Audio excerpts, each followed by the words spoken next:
Welcome to the Nancy Perspective, where every story is a reminder that life's hardest battles often belong to the kindest hearts.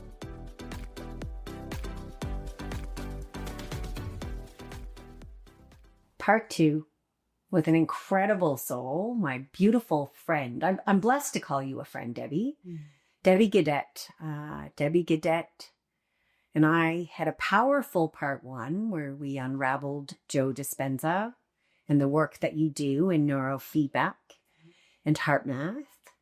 And not only the work, because again, I am a firm believer, and I said it at the end, that when we do the work and share the service, it's this extra layer that we bring to the world. Yeah. And when we're choosing always to do the work. Mm-hmm. Because one of the things that you and I talked about during the break, which I think is important to say, is there's this crappy part about work, because when you start doing it, you find this thing called awareness, and then the awareness never shuts off. No, it doesn't. Right? No. And the more you learn, the more aware. Yeah. Then you learn more. Mm-hmm. Then you're more aware. And it never ends, does it? No. Daily. Daily's for you? Oh, yes. Yeah, my goodness. I'm walking through my house and catching my thoughts. And, I'm driving. I'm everywhere. It's just, there are lots getting past me, I'm sure. Yes. Right? And so there's ones that will come up when they're the ones that I'll become aware of when I'm supposed to, or when I can become aware, or when I'm ready to face them. Yeah. But, there's just always, but the more I've become aware, the more, which is why I can share, is the more I begin to love myself. Because as I shed those parts, and as I accept those parts that I have avoided for years, yes, which can only come through awareness, the love grows for me. And when the love grows for me, then it's not so much about me anymore. Then it's about sharing. And I'm not sharing in as much of a wounded place as I was. And so that's just, and I can feel it in the way I talk to people. And I think, who just said that? Yeah. Because it's just coming out. There's not as much thought behind, what am I supposed to say? Did I say the right words? So here I am with you. Yeah. But we talked about that too in the break. So I was a national trainer. You have stood up in front of many humans doing your job from this place, and how much effort and work that we put into those moments. Yeah. And yet sitting, doing this, you have been blessed to do a lot more in presenting your work now. Yeah. And it comes through very different. Yes, it does. Right? From a place of heart. Well, and you can sit here and I can feel the wave from the heart is constantly moving. It's like, oh my goodness. Like, it's a beautiful thing to feel and acknowledge. Mm-hmm. And that's the story that I want to start with today, because I've been doing this work since 2015. 2016, I would say, is when I started, and I had heard this word heart coherence. What does that mean, Debbie? I think it's just aligning our heart and our mind and our brain. And I think now I understand. I've always been somebody who's wanted to dig to understand. Yeah, me too. Even in math class, I was like, but how did you come up? How did that come about? You can't just tell me that. So if the heart is our connection to our soul and our intuition, and if the heart, and now they've tracked it magnetically, the heart is 5,000 times stronger, and it's sending more message to the brain than the brain does down. And it has a mini brain. Yeah, it does. And so we can't be coherent if we think that we're going to think our way through something, because in our thoughts are our old patterns and our ego, and we're just getting in the way there. And so if we can calm the heart, if we can look at what the coherence looks like and have a coherent heart brain, then we know we're getting the right messages. I love the way you just framed that. I don't know if you can explain a way to drop into your heart, or is that dependent on every single human? Is there a way quickly that people can drop? Well, like I said, when I started, I could kind of set my intentions on my heart, but there wasn't much happening. It was pretty closed off. If I had had a little dog, I would have been in a rough place, but I worked with my little dog and me on. So when you could start to feel it, yes, you can drop into it. But if I were to tell someone who didn't know anything about this, drop into your heart, it's like, what does that mean? What is that?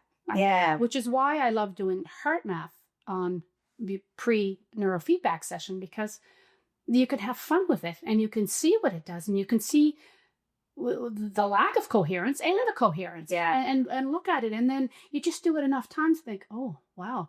And then after the heart math session, you're feeling like relaxed and calm and at ease, and right. And so it's, they say fake it till you make it, but sometimes you have to feel it. You have to feel it physically to know that you're in the heart. Yeah. And I think when I drive, I'm not a crazy driver, but I get out there and like, oh my God, and this person is in my way, especially, if I leave late and then I want to blame everybody else on the road. But just drop into your heart. What would your heart do right now? Yeah. And I think if more of us did that, if the world would do that, we'd likely be in a different place, which that's cool. Well, I think that for myself has been a consistent growth that I've really done the work on. And I think the moment that shifted pretty much, and I said this to Debbie when she walked in. So I showed up for my session a couple of weeks ago, and we talked about the brain, the neurofeedback. But then Debbie said, well, would you like to try heart math? And my immediate response was absolutely. And I've always wondered if I've lived in coherence, or if I could even drop into coherence, because like you, I've been an overthinker and in survival my entire life. And my entire life, I never really dropped out of that. And that day, you put that on my finger, and I was in coherence the moment that you put it on. Yeah. And I sat in that coherence for about 10 minutes straight. Yes. And I came out of that, and you came downstairs, and it's interesting because you can't think your way into coherent. You are or you're not, which was a magical moment for me.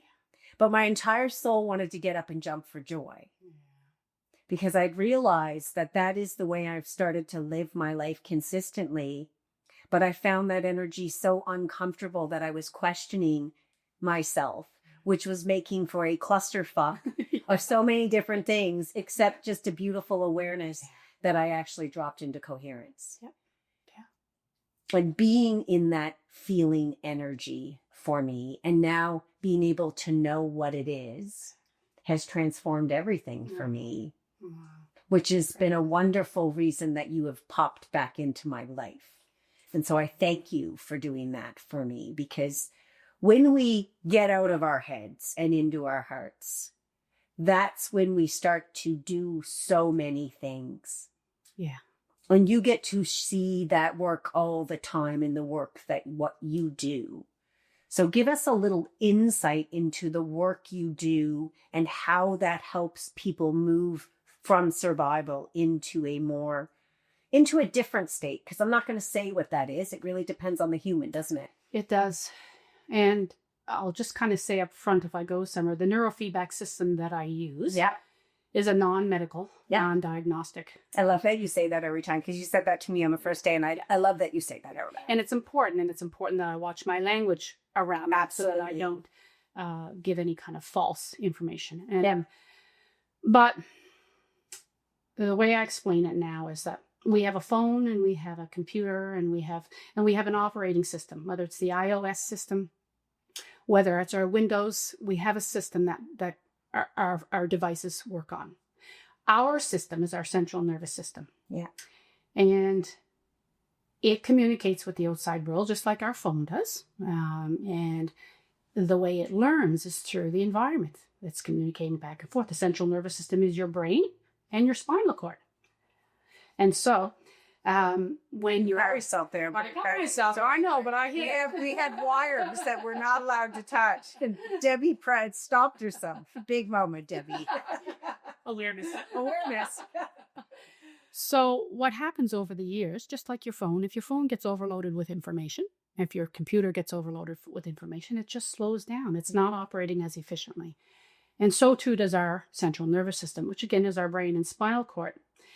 Now, if I handed you my phone and I said to you, Nancy, would you please help me figure out why my phone is working this way or that way or what's, and you'd say, well, I don't know. I didn't program that phone. I can't really help you with that.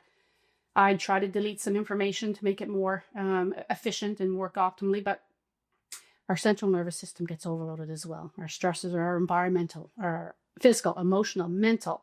And so what happens is the lines of communication between the outside world and our operating system gets skewed. Gets off. It's like not having a signal for your Wi-Fi, not having a phone signal. And so the one thing about that too is that we didn't get to program. No, we didn't. Our central nervous system. Right.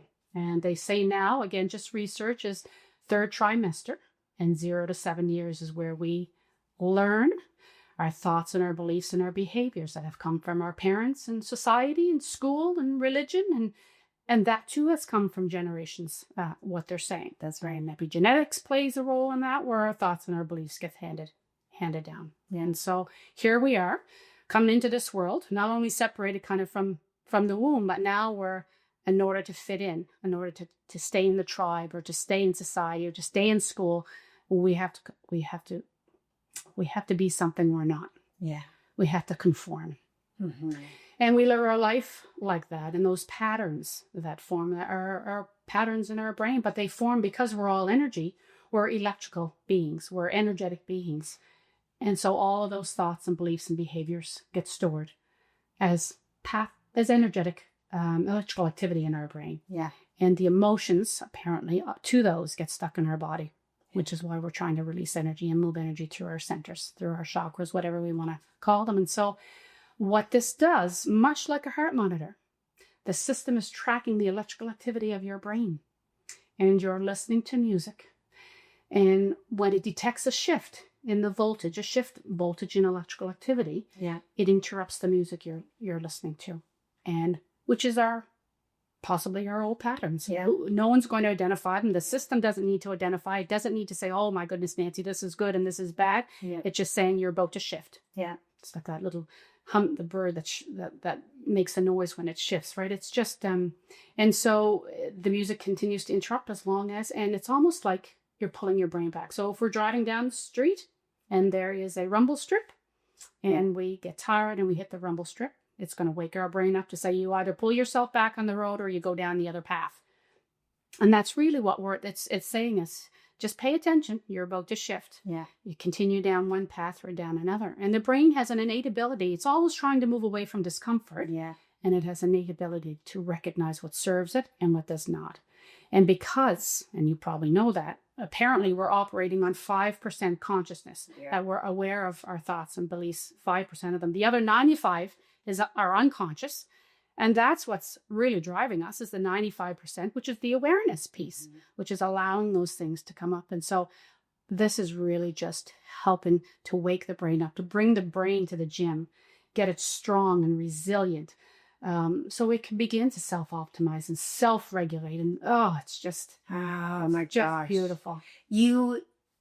I attempted to write part of that in my book, but I wish that I would have sat with you and then wrote that section again, because the awareness of what you said about so many of our patterns being developed in that first 8 years, 7 years of our lives almost makes all of us, or I'll say this differently, has made me wrap a lot of love and compassion around myself when moments and patterns emerge.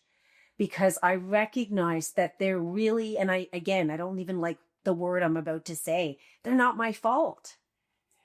And so it's made me look at the stories that have creeped in over my life so differently and with compassion, because I realized that I was given them based on my circumstances for myself to see them as a blessing and an opportunity to change them. That's right. And to make peace with them. Yeah. Rather than to dwell in them. Yeah. And to get stuck. Yeah. And when I think about what you've been through and what I've been through, the difference of you and I and the others that are choosing to sit in those victim stories is choice.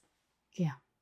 But until we have that moment and to see something differently, and I can fall back into the victim. Just so you know, so can I. And so it's been apparently a very long pattern that's come from, so as survival, as, the victim and the inner child and the saboteur. And I know there's all those patterns that have come with us, and we stay stuck because we don't know.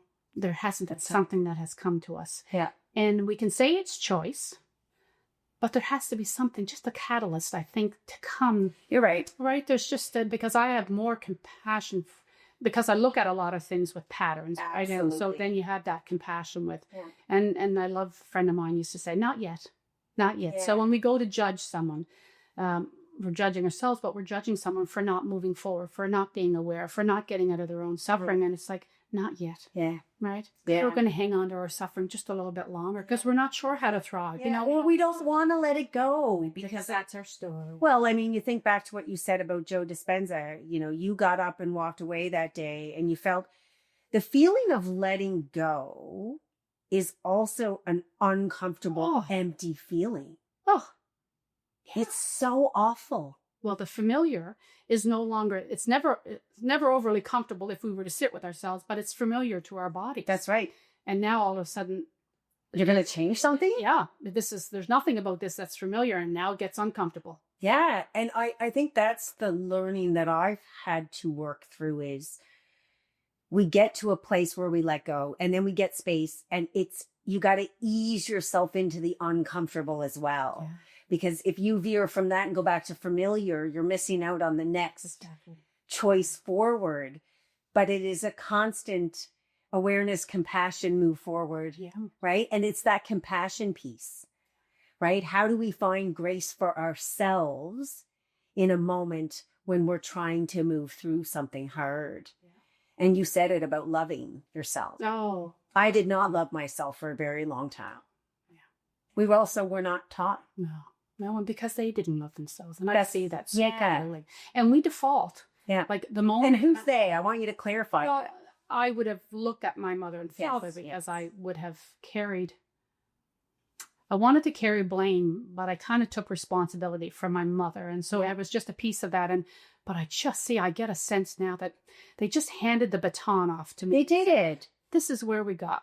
This is how far we've come, Noreen. You carry it as far as you can. And I just love and came to that prior to their passing. And what a gift. And them to prior. Yeah. To do that work and to come. But, you know, we still default back. The story will still pop back because that's really, if you think of your operating system, if I try to mess with my operating system on my computer, it's going right back to the way it was set. Yeah. And so we default back and we get uncomfortable. And I've seen it work with, addiction, folks with addiction. And you can just see the shift is so uncomfortable that they're going to go back to what's familiar. Yeah. Not what's comfortable, but with what's familiar. Yeah. Because this is what they've known for a long time. And it's so interesting because then we use these words right and wrong. Yeah. And what's right and wrong anymore? Yeah. Right? The moment we apply a word of negative to something that we're going through, the energy of that creates more. Yeah. And yet, we're so quick to judge ourselves. We're so quick to get angry at something we've done or gone backwards. Yeah. But like you said, maybe it's not yet. Not yet. Yeah. It's just a shift. When you set your intention that you're going to change, it's coming. Yeah. It's just when. Is it this year? Is it 5 years? Is it 10 years? But the intention is set. And we're living in a world of, and there's so much on this, and I can't really speak probably intelligently, but duality and polarity. Yes. Big time. And I think we need, and I had in therapy, I couldn't quite get what she was trying to tell me. And then I had a really good friend coach me a couple of years ago, and she drew the circle and she put on one side, whether we do good or bad or dark or light. And one is just to know the other. That's right. And they're all one, that's the wholeness in us. That's right. But we avoid the other one because society won't like somebody who's angry. I could have told you for years I wasn't an angry person. Oh boy, was I carrying a lot of anger. Well, right. I love that you said that out loud because the same thing with me. People are like, you're so wonderful and kind and authentic. And then one day I was sitting with someone and she's like, you got a lot of anger. I was like, fuck you. Exactly. She's like, it sits there in your liver and in your heart ragefully. I'm like, no, it doesn't. It did. And that's the piece of it is, right? Allowing yourself the space to start to let those things come out. Because I know in my generation, we weren't allowed to really bring forth anger. We sat in our rooms when we were angry. Mm-hmm. Yeah. We didn't go out into the world and say to people, I'm angry. Yeah. No. You showed up in happiness and you hid. That's right. right? And it wasn't something, but I don't know about you, but now I honor that moment. Yeah, because they weren't emotionally regulated either. No, they weren't. So our parents couldn't handle that piece of it. Yeah. And that's, I thought I was going to do it a little differently as I got older and had my own. I know. But the awareness is still there. So it's never, I don't know that there's any mistakes. Well, there aren't any mistakes. And I think that's why I have so much love and compassion for myself and for others, because people often say to me, I can sit with you and feel safe enough to express my deepest truth. And I'm sure it's the same for you, because I recognize that I've been judged a lot and I've also judged others. Yeah. And so I recognize now that that is never meant to be my place. No. But we still do it because we've been carrying. We're human. But we're catching ourselves. And that's awareness is not about, I've got it today. Yeah. How I'm done. Yeah. No. It's as Dr. Joe would say, you're shortening the refractory period. Yes. So you're catching yourself. Today you might catch yourself and you might go on for 3 hours. And the next time it might be 2 hours. And the next time. And that's just retraining it. And you hope that, whether it's Dr. Joe's work, whether it's neurofeedback, that once you wake up, once the awareness comes with all that, you can do all this yourself. Yeah. This is just getting you to the point where you know how to train. Yes. To do neurofeedback, to train your brain to become more aware. And then all of that work leads to a magical place of love and trust of self. Oh, doesn't it? Yeah. And yet it is a nonstop ongoing. And I need to keep clarifying that, because it is nonstop, but I learn a little more, I grow a little more, I love a little more. Yeah. Right? I trust myself a little more. Yeah. And I'm at a place in time where now I walk with the self-trust, and people will say to me, you're so confident, and it's come from the work, but it's come from a deep inner knowing now that's on. Mm-hmm. So I know when I walk into a room and I'm open, I want to stay in that room. I know when I walk in a room and it's closed, I want to get the fuck out of that room. Yeah. I don't even put myself in that room anymore. Yeah. It's an amazing thing, isn't it? Mm-hmm. We're getting to the end, and all I want to do is say, let's do a part 3. I feel like we could just go on forever. But thank you for taking the time today. If there's one thing that you could say to my audience that could maybe crack them, what would that be? I think it comes back. It always comes back to the heart. It does. And when you start, and don't ever be afraid of it, because we're all in the same. We are one, and we're all in the same place. Yeah. And when you will begin to show up and to share in a completely different way, without the pretenses and without the masks. And you mentioned about confidence. I looked like I was confident all my life, but that's not the confidence. That's the facade. It is. Now, as I get to know myself better, and as I trust the process and trust myself and love myself more, there's an inner knowing, an inner peace that comes. It does. And so just kind of listen to the little voice. Listen to your heart. Yeah. And listen to your fucking heart. It's my favorite word. I think you are so right. I don't even know what to say in this moment, because my heart is vibrating on a level, yours too. We're in this moment, and Alex is sitting here probably going, what's wrong with my heart? Because it is a moment where there's not always a lot of words anymore. No. But there's just a lot of energy flowing in a way that feels so elevated and joyful that it's gratitude for the fact that we can feel it. Yeah. Our words came from our mind and our ego. Yeah. Right. Well, that's why for me, I'm just kind of done with the words. I don't know. They create something that we're no longer meant to be closed off as to what they mean, right? And they all carry frequencies. They all carry a frequency, and that could be a whole other podcast. Definitely going to have you back for.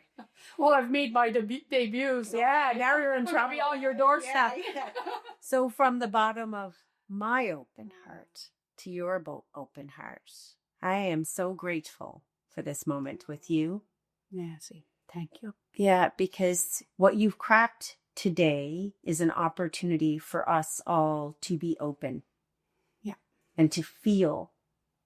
And to, what is it the words of Joe say? what is it? Tap into your heart. What are the Or words? drop into your rock. Into Whatever your heart. words work for you. Yeah. Just go right to your heart. So if there's one thing that we can leave you with today, and for me, it's worked wonders. Again, how you get there is your choice, but I know your hands are powerful. And if you place them wherever your energy is to go, and I'm standing here with mine on my heart, and you take a few deep breaths, even if you can't feel it, my friend, you're already sitting in a moment. You are. Yeah. So with that said, Debbie, big, big love. Yeah. Big love to you. Yeah. And to my listening. Yeah. And to all listening, the same big love. My friends, you are so worthy. It's not about 2026. It's about right now in this moment. When you walk with your heart and you follow your heart and you just stay present enough with yourself, even for a minute, I promise there is something magical that will start to happen. Isn't it? And as the magic happens, and as you trust, my friends, 2026 could be a year that you crack open so much, nobody knows who the fuck you are. What if the time is now? And more than ever, you are so worthy. Thank you so much. I wish you a wonderful day. Bye for now.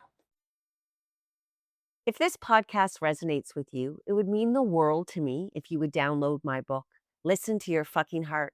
It's available as an ebook or hard copy on Amazon, and the link is also found in my social media bios. This book shares my perspective and story about hitting rock bottom over and over again and finding myself again. I wrote it with a purpose and a mission to help so many people who are looking for guidance as they try to empower themselves forward.